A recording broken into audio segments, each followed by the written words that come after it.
Sex has been used in advertising since the dawn of time. There is no secret about it.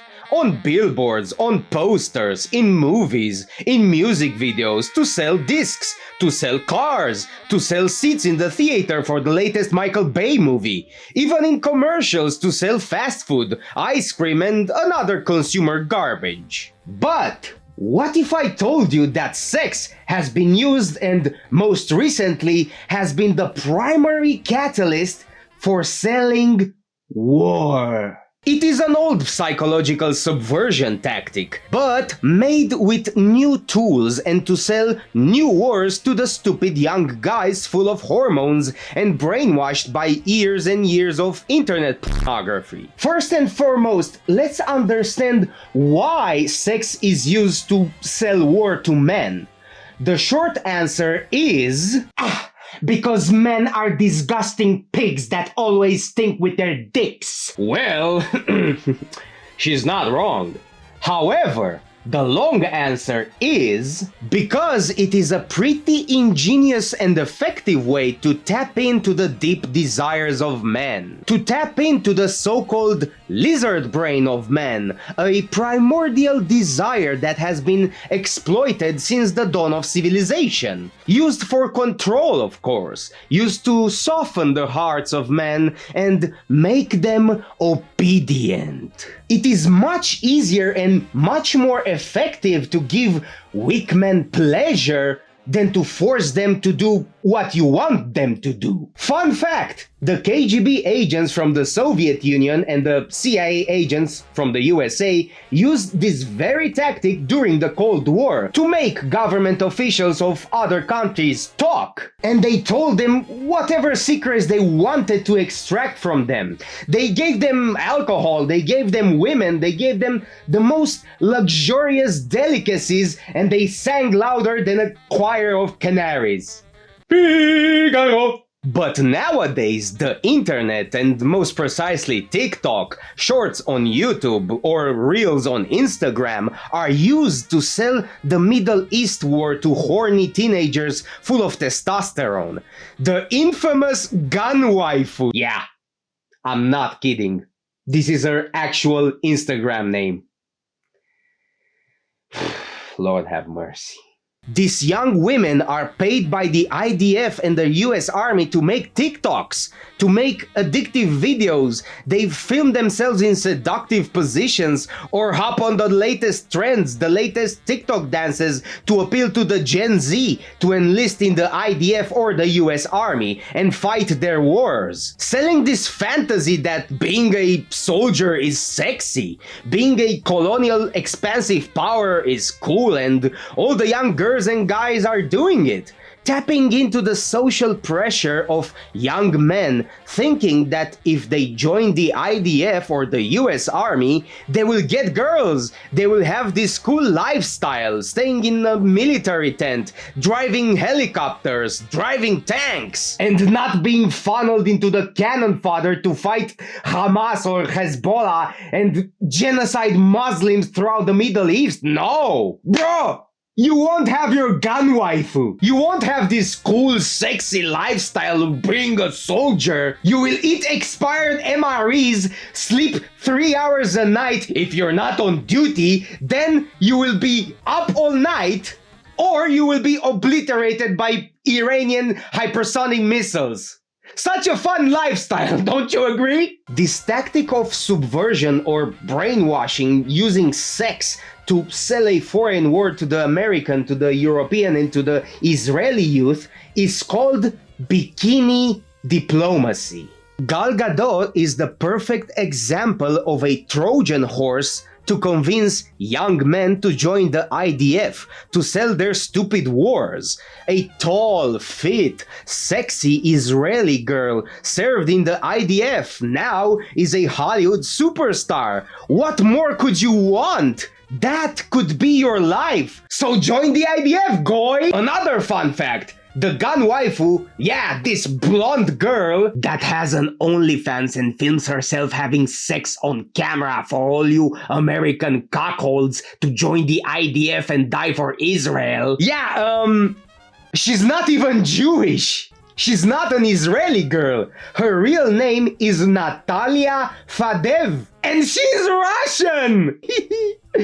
Oh God, America is the most cocked country in the world at this moment. So you, Americans, you are subverted to join the IDF to fight a foreign war 10,000 kilometers away in a godforsaken land that is nothing but dirt and sand while you are being cocked by Russian models. Russia! A country that you are indirectly at war with, and your tax money are going to Ukraine, another proxy invented country, to fight Russia. Oh God, this is so funny. This subversion tactic is used in modern times because they have nothing real of value to offer. It is not like they're in imminent danger like the Palestinians are. So they can't appeal to the emotional strings of men to sell their war because they live in the most luxurious conditions. In Tel Aviv, in Jaffa, or Jerusalem, they party all night, they drink, they spit on Christians, they harass Christian nuns and priests. It's a fun life they live. This so-called bikini diplomacy has been used for the past 20 years at this point to sell this romanticized lifestyle of an IDF or an American soldier. And you know what the funny thing about it is? People all over the world have woken up from this facade and all these fake wars used to maintain fake invented countries. And the reason why the IDF and the US Army is using this propaganda is because they are absolutely desperate. They are desperate to fill in their posts because their armies are ineffective. They can't maintain their personnel. Last year, the US Army has had 25% deficit of army personnel. They are so desperate because young people are not joining the army and they can't fill their quota. Oh gee, I wonder why the youngsters don't join our beloved US Army. We have MREs, we have guns, we give them money. Yeah, dipshit. Your army salaries are so low, why would young people join the army when they can work for a private company and for a much better pay without being on duty every night, without the fear of being killed on the battlefield for a war they don't even understand in a godforsaken desert? And when everything else fails, they appeal to serve your country, young man. Your country needs you. Your country needs you?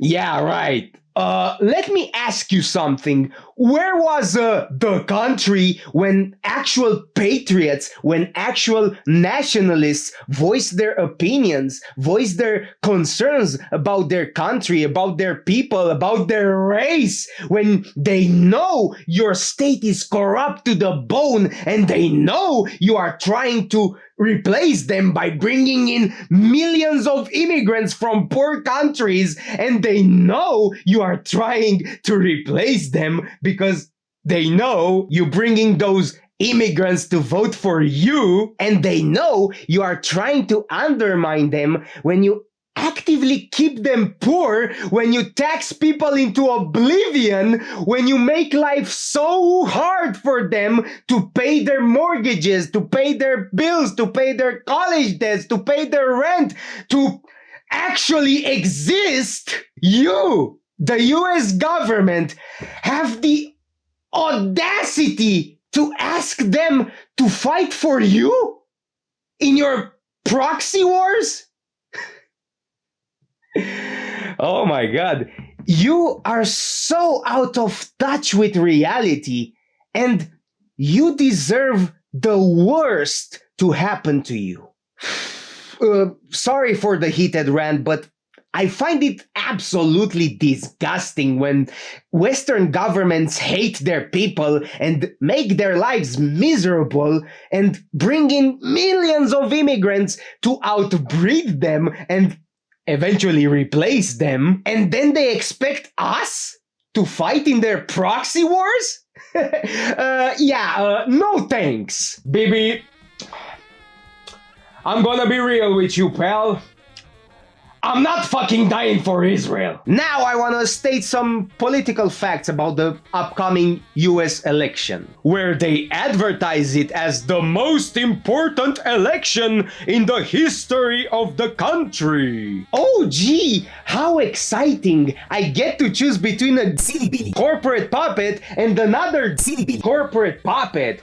How exciting. The most important election in United States history. It's like choosing between shit and diarrhea. Both come from the same asshole. What I predict in every scenario is the following. 1. If Kamala wins, some of you will die in Ukraine and some of you will die in Israel. And perhaps she will trigger World War III. And also you will remain poor and you still will no longer afford groceries. But if Trump is elected, bye-bye money for Ukraine, so you Americans are safe. But many of you will be deployed in the Middle East and at least $4 trillion will fly to Israel. And perhaps you will have World War III.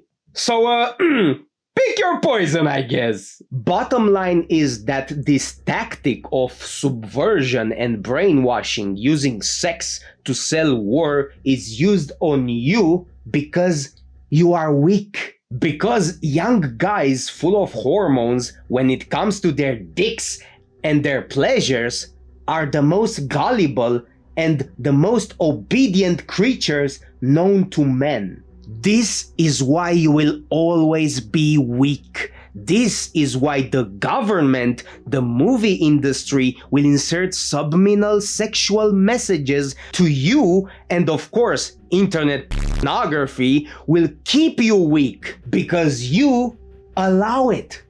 You actually invite it because you have nothing higher to aspire than your corporeal pleasures. Because the Western world has lost its connection with nature, has lost its connection to tradition, its connection to family values, its connection to its deep roots, their culture, their religion, and to a higher power. Because pleasure, riches, and fornication is all modern young Western men are aspiring to have, because you have been subverted, and also your fathers have been brainwashed by years, decades of Hollywood propaganda, of pop culture propaganda, by the TV, and of course by the internet.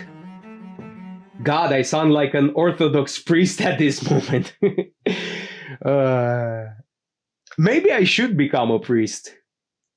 Nah, I swear too much. What? Were you waiting for a conclusion?